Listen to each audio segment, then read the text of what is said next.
Welcome to Sri Dakshinamurti Vidya Mandir YouTube channel, my dear friend. In this YouTube channel, we give an online education so you learn at your home, at your place, and as you wish, my dear friend. Okay, so last lecture, what we see is that can you install the love? શું તમે પ્રેમ install કરી શકો છો તમારી અંદર? કે જેની અંદર આપણે શું જોયું હતું કે એક લેડી હોય છે કે જે કસ્ટમર સર્વિસ એક્ઝિક્યુટિવને ફોન કરે છે અને કહે છે કે મારે પ્રેમ ઇન્સ્ટોલ કરવો છે, કઈ રીતે કરે છે, અને તે લેડી તેને પ્રેમ ઇન્સ્ટોલ કરાવે છે તેની અંદર, બરોબર ને મિત્રો? તો હવે આજ છે કે સૌથી પહેલી વાત કે આ યુનિટની અંદર which type of question are asked in the exam, કેવા પ્રકારના ક્વેશ્ચન એક્ઝામની અંદર પૂછાઈ શકે છે સાહેબ? તો જુઓ મિત્રો, સૌથી મહત્વની વાત, એક ફકરો આપે, ફકરાને તમારે રીડ કરવાનું હોય અને નીચે પ્રશ્નોના જવાબ આપવાના હોય છે, બરોબર છે? તો એવા પ્રકારના જે ક્વેશ્ચન્સ જે છે ને એ આમાંથી પૂછવાની ખૂબ જ સંભાવના છે. હવે આપણે એ પાઠ તો જે છે ને એ ભણી લીધો છે, પણ હવે મિત્રો આપણે થોડું ગ્લોસરી જોઈશું. આપણે કમ્પ્રેહેન્સિવ જે છે ને, તો કમ્પ્રેહેન્શન જે છે ને એ આપણે જોઈશું અને તેને સોલ્વ કરવાની પ્રયત્ન કરશું આપણે. We try to solve this comprehension, my dear friend. Okay, what is in the comprehension, my dear friend? In this comprehension, you see in your textbook that one section A, section B. You must have to join section A with section B. Okay, so what is in the section A? Section A ની અંદર શું છે મિત્રો? Section A ની અંદર છે કે સૌથી પહેલા તમને એક ફાઇલનું નામ આપ્યું છે, તેનો મીનિંગ આપ્યો છે અને તેને લાગતું વળગતું વાક્ય આપણે B માંથી શોધવાનું છે. ઠીક છે ને મિત્રો? તો આ રીતે જ જેમને આપેલું છે, તો હવે આપણે એક એક કરીને આ બધા જ જે મીનિંગ્સ જે છે, આ ફાઇલ્સ જે છે તેના મીનિંગ જાણીશું અને તેને કયું વાક્ય લાગતું વળગતું જે છે ને સાહેબ, એ જ આપણે જોવાનું છે. ઠીક છે ને મિત્રો? તો સૌથી પહેલું શું છે સાહેબ? સૌથી પહેલું છે પાસ્ટ હર્ટ. શું છે પાસ્ટ હર્ટ? મિનિંગ શું થાય છે સાહેબ? હર્ટ ઇન ધ પાસ્ટ એટલે ભૂતકાળની અંદર જ્યારે પણ આપણને કોઈ દુઃખ અનુભવાયું હોય ને, ત્યારે આ પાસ્ટ hurt.exe નામની ફાઇલ આની અંદર આપણા શરીરની અંદર આપોઆપ ઓપન થઈ જાય છે. એનો મિનિંગ શું થાય છે સાહેબ? જો મેં બાજુમાં તમે ટેક્સ્ટબુકની અંદર જોજો કે કયો મિનિંગ છે આપે છે. હું કહી જ દઉં છું, લાસ્ટ નામનું વાક્ય જ ભૂલી જાઉં છું તમને. ઠીક છે? તો જો લાસ્ટ વાક્ય છે, C ઇન્સલ્ટેડ me in the presence of my friend. હવે થયું એવું કે મારા બધા જ ભાઈબંધોની વચ્ચે તેણીએ મને શું ઇન્સલ્ટ કર્યો, બરોબર? મારી શું કહેવાય, ઇજ્જત કાઢી નાખી, એમ તમને કહો ને તોય ચાલે, બરોબર ને? તો આ શું કહ્યું, આ બધા વચ્ચે મને ખોટો પાડ્યો, બધાને મને સામે ઇન્સલ્ટ કરીને એટલે મને ખૂબ જ દુઃખ થયું સાહેબ. મારી શરીરની અંદર શું એ પાસ્ટ હર્ટ નામની ફાઇલ ઓપન થઈ ગઈ. તો આ તમારે લખવાનું છે. પછી સેકન્ડ નંબર ઉપર શું છે? લો સ્ટીમ, લેસ રિસ્પેક્ટ ફોર, બરોબર ને? લેસ રિસ્પેક્ટ ફોર એટલે કે ઓછો કોન્ફિડન્સ અનુભવો, આપણને ઓછી માન સન્માન મળે. તો એવું ક્યારે બને? જ્યારે આપણાથી કોઈ ભૂલ થઈ જાય ત્યારે, અથવા તો કોઈ એવું કાર્ય આપણે કરી બેસીએ કે જે આપણે કરવાનું હોય, ત્યારે આપણને આ લો સ્ટીમ નામની ફાઇલ જે છે ને એ આપણી અંદર આપોઆપ ઓપન થઈ જાય છે. તો હવે આ બે સેક્શન બી ની અંદર તમે જુઓ કયું એવું વાક્ય છે કે જે આને બંધ બેસતું છે. તો જો મિત્રો આની અંદર તમે જોવા જાઓ ને તો શું છે? It happen to me every time I committed the same mistake. આ મારી સાથે બને છે કે જ્યારે હું એકની એક મિસ્ટેક વારંવાર કરું છું, એકની એક મિસ્ટેક બીજી વાર કરું છું મિત્રો, બરોબર? તો હવે જો આ જ રીતે તમારે બધા જ જે છે ને એ જોઈન્ટ કરવાના છે. ટ્રાય કરો સૌથી પહેલા, પછી તો હું છું જ, બરોબર ને? નેક્સ્ટ શું છે સાહેબ? Next gurj.exe file. આનો મતલબ શું થાય? બેટરનેસ, બરોબર છે? બેટરનેસ. હવે શું એને લાગતું વળગતું વાક્ય તમે શું છે તે પણ જરાક જોઈ લો. I can't take him in my team, બરોબર છે? અણગમો હોવો આપણને, બરોબર ને? કોઈ પ્રત્યે શું કહેવાય, ચીડ હોવી, એને હું મારી ટીમમાં નહીં લઉં. કારણ શું છે સાહેબ? એ ખૂબ જ ઝઘડાળું છે સાહેબ, એટલે હું મારી ટીમમાં એને લઈશ જ નહીં, બરોબર ને? અણગમો હોય કોઈ વ્યક્તિ પ્રત્યે આપણને. gurj.exe. ઠીક છે? પછી નેક્સ્ટ શું છે સાહેબ? નેક્સ્ટ છે સાહેબ resentment.exe એટલે કે ડિસલાઇક. resentment.exe નો મતલબ સાથે મને ગમવું નહીં, મને નથી ખબર, મને નથી ગમતું આ સાહેબ, please don't do it, I don't like it. Okay, so simple ની વાત છે, કઈ આમાં આવશે? આઈ હેટ હિમ, હું તેને નફરત કરું છું, બરોબર ને? હું નફરત કરું છું, એ જેનું સામેનું વાક્ય આવે છે સાહેબ. પછી નેક્સ્ટ શું છે સાહેબ? નેક્સ્ટ છે સાહેબ highsteam.exe, બરોબર છે? ઇનફ સેલ્ફ રિસ્પેક્ટ, પોતાની ઉપર વિશ્વાસ હો, બરોબર? હાઈ સ્ટીમ, પોતાની ઉપર વિશ્વાસ હો, હાઈ સ્ટીમ સાહેબ. ઠીક છે, હવે આને લાગતું ઓળખતું વાક્ય કયું છે સાહેબ? તો જો આનું લાગતું ઓળખતું વાક્ય શું છે? I have done better than last time. My success means a lot to my family. હું જે છે ને પહેલી વાર જે પણ કાર્ય કરું છે ને, કદાચ એને હું જો બીજી વાર કરું ને તો તેનાથી વધારે સારું હું કરીશ. અને મારી સક્સેસ એ મારે ફેમિલી માટે ખૂબ જ મહત્વનું છે સાહેબ, ખૂબ જ મહત્વ રાખે છે. ઠીક છે ને? તો હાઈ સ્ટીમ, પોતાના ઉપર વિશ્વાસ રાખવાનો. જીવન આપણે આ બધી જે ફાઇલો જે છે ને એ હંમેશા ઉપયોગી છે સાહેબ.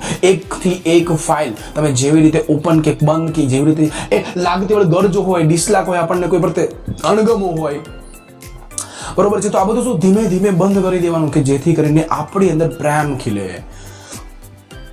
બરોબર, આપણે આ જ શીખ્યા ચેપ્ટરની અંદર કે કઈ રીતે પોતાની અંદર પ્રેમને જગાડવો, પોતાના દિલની અંદર પ્રેમને જગાડવો. ઠીક છે ને મિત્રો? હવે નેક્સ્ટ શું છે સાહેબ? નેક્સ્ટ છે ફોરગિવનેસ, એટલે કે પાર્ડન મીન્સ માફ કરી દેવું, એમ જતું કરવું. ઇટ હેપન, બાકી છે it happen, let it's go. આ તો થતું રહે સાહેબ, શું કામ ચિંતા કરે છે સાહેબ? ચાલો ને, બરોબર ને, સામે ચલો, ઇટ્સ ઓકે. તો લાઈફની અંદર આવું પણ થાય જ્યારે પણ એમ લાગે ને તમને અંદર કે હવે કોઈ વખતે ભૂલ થઈ ગઈ છે, કોઈ વ્યક્તિથી આ ખોટું કાર્ય થઈ ગયું છે, બસ એનો સાથ દેવાનો. હા, કાંઈ વાંધો નહીં, બીજી વાર નહીં કરવાનું એવું એને કહી અને શું કહેવાનું, કોઈ વાંધો નહીં, આવું થતું રહે. ઠીક છે મિત્રો? તો આવી જ રીતે આ બધી જ ફાઇલો છે પાઠ મિત્રો, પણ જીવનની અંદર ઘણું બધું તમને શીખવી જશે. બરોબર છે? Can you install the love? એમ કહેવાય કે જીવનની અંદર તમે 12મા ધોરણમાં છો અને 12મા ધોરણની અંદર મને જ્યારે જીવનના પાઠ શીખવાના હોય છે ને, ત્યારે આ પાઠ પણ તમને ખૂબ જ મહત્વનો ઉપયોગી સાબિત થઈ પડે છે તમારા જીવનની અંદર. બરોબર ને મિત્રો? તો પછી નેક્સ્ટ શું છે સાહેબ? Self accept. એનો મતલબ કે accept yourself as you are. તમે જેવા છો ને સાહેબ એવા જ રહેવાનું, જેવા છો ને એવા જ રહેવાનું છે. બરોબર છે? કોઈના લીધે તમારે કોઈ દિવસ બદલાઈ નહીં જવાનું. બરોબર ને? તો મિત્રો હવે આ જ છે આ બધું જીવનની અંદર. હવે એને લાગતું વળગતું વાક્ય કેવું છે જુઓ તમે. It means no difference to me whether you like me or not. એટલો મતલબ શું થાય છે સાહેબ? કે મને કોઈ ફરક નથી પડતો સાહેબ કે હું તમને ગમું છું કે નહીં, બસ પોતાની જાતની અંદર આપણું કામ ધ બેસ્ટ કરવાનું. બરોબર ને? એટલે આપણું કામ જ્યારે મજાથી કરો એટલે બીજાને આપોઆપ તમે ગમવા લાગો છે. બરોબર? ગમે તે ફિલ્ડમાં, એવું નહીં કે ભણાવવાની ફિલ્ડમાં, એવું નહીં કે તમારી ફિલ્ડમાં, ગમે તે ફિલ્ડમાં જો તમે તમારું કામ મજાથી કરો ને તો બધાને જ ગમો. બરોબર છે? બધાને ગમો સાહેબ, એ સાચી વાત છે. ઠીક છે? હવે નેક્સ્ટ જોઈ લે. નેક્સ્ટ શું છે સાહેબ? Realise worth. એટલે શું થાય છે? Value of self. પોતાની જાતની વેલ્યુ જે છે ને એ તમે જાણો. ફોર એક્ઝામ્પલ હું તમને સીધું શું એક એક્ઝામ્પલ તમને આપું કે અત્યારે તમને કોઈ કહેશે કે તારે તો ઓછા પર્સન્ટેજ છે, હવે તારે તો શું કરવું, તારી તો જિંદગી ખરાબ થઈ ગઈ, ફલાણું ઠેમ કહું, બધા તમને કહેશે કે હવે તમે શું કરશો, તમે તો ભણવાના લાયક નથી, ઘણું બધું કહેશે. પણ મિત્રો, તમને તમારા ઉપર વિશ્વાસ હોય ને તો જ્યારે પણ તમે આ લોકો અત્યારે શું કહેતા હોય કે આવું છે ને ફલાણું છે ને ઢેમકું છે, પણ જ્યારે તમે સફળ થઈને એની સામે ઊભા રહેશો ને પછી શું કહેશે ખબર છે? વાહ, બસ આવી જ રીતે ભણવાનું. આ બધાને છોકરાને આવી જ સલાહ દેશે કે બસ જો આ બધાને દેશે આવી રીતે ભણાય, જો આમ કરાય. હવે એ લોકો જ્યારે આવી જ પરિસ્થિતિમાં તમે લોકો હતા તો તમને શું કહેતા હતા? ઘણું બધું ખરી ખોટી સંભળાવતા હશે. તો મિત્રો એટલે જ તો શું છે, સફળતાની ચાવી શું છે? મહેનત એટલી ખામોશીથી કરો ને સાહેબ કે બસ સફળતા તમને શોર મચાવી દે. કોઈને પણ ખબર નહીં પડે કે આ સફળ થઈ ગયો છે, પણ જ્યારે સફળ થઈ અને તમે દુનિયાની સામે જશો ને એટલે તમારી બધી જ જેટલી મહેનત હશે ને એ વર્થ છે સાહેબ. બરોબર છે? આ જ છે સફળતાનો રસ્તો. મહેનત કરી લો આજે, ભલે દુનિયા ગમે તે કે, ટેન્શન નહીં કરવાનું. બસ પોતાની ઉપર વિશ્વાસ હોય ને સાહેબ કે હું આ કરી લઈશ, બસ આરામથી શાંતિથી પોતાનું કામ કરવાનું. ધીમે ધીમે ધીમે ધીમે ધીમે જ્યારે તમે સફળ થશો ને, આ બધા જ લોકો જે તમને ખરી ખોટી સંભળાવતા આવશે ને તે તમારી પાસે આવશે. કોંગ્રેચ્યુલેશન, અરે તમે તો કઈ રીતે મહેનત કરી, તમને જ પૂછવા આવશે કે અમારા છોકરો આમ છે તો હવે અમારે કઈ લાઈન લેવી, શું કરવું. તો એટલે જ મિત્રો બસ સફળતાની ચાવી જ છે શું? મહેનત એટલી ખામોશીથી કરો કે સફળતા તમારો શોર મચાવી દે. બરાબર ને મિત્રો? તો હવે આ જ છે realising your worth, value of your self. તો તેની માટે કયું વાક્ય આવે છે?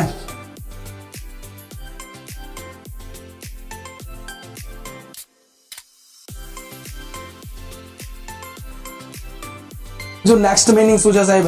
પછી છે self critic. Thinking negative of a self critic મતલબ શું છે સાહેબ કે આપણે પોતાની જાતને જ અમુક સમયે શું કરતા હોય છે, ક્રિટિક કરતા હોય છે કે જો હું આવી રીતના કરી શકું ને તો હું બેસ્ટ કરી શકું, પણ મિત્રો મને એ આવડતું નથી યાર, તો હવે હું શું કરું. બરોબર, આ સેલ્ફ ક્રિટિકની વસ્તુ છે. હવે આ ખૂબ જ જીવનની અંદર ખૂબ જ તકલીફ વાળું કામકાજ છે સાહેબ, બરોબર, કે તમે પોતાની જાતને જ નથી ગમતા, તમે પોતાની જાતને જ નથી ગમતા, એક્સેપ્ટ નથી કરતા, તો સાહેબ તમે બીજાને શું એક્સેપ્ટ કરવાના? તમે બીજા જે કામો જે છે, બીજા લોકો જે છે, પોતાના કામ જે છે એને કેવી રીતે એક્સેપ્ટ કરશો? તો જીવનનો સૌથી મહત્વનો એક પહેલું શું છે?